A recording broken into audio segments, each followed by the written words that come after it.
महाराष्ट्र न्यूजमध्ये आपले स्वागत आहे। अंगणवाडी शिक्षका मदतनीस मानधनात पुन्हा होणार वाढ। नागपूर हिवाळी अधिवेशनात महत्त्वाचा निर्णय।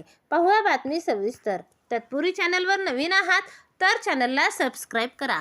महाराष्ट्र राज्य अंगणवाडी कर्मचारी समन्वय समिती अंगणवाडी कर्मचारीचे प्रतिनिधीचे 13 डिसेंबर 2025 रोजी नागपूर येथे धरणे आंदोलन।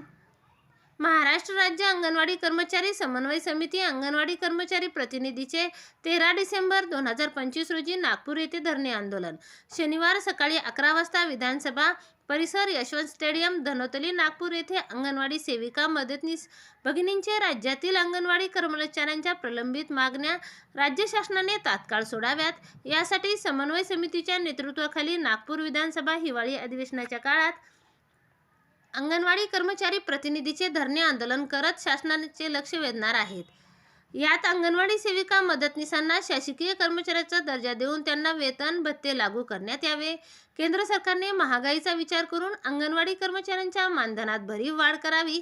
सेविका मदतनीसांना कामावर आधारित प्रोत्साहन भत्ता न देता दरमहा मानधनाला सरसकट जोडण्यात यावा।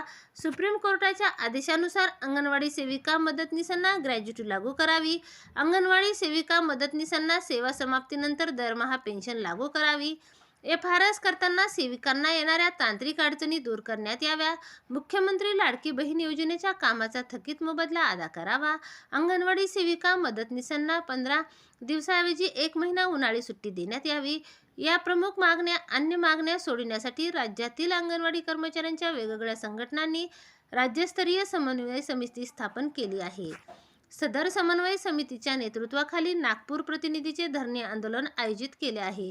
तरी सदर धरणे आंदोलन यशस्वी करावे असे आवाहन युवराज बैसाने, रामकृष्ण बी पाटील, राजू पाटील, अमोल बैसाने, वकील पाटील यांनी केले आहे।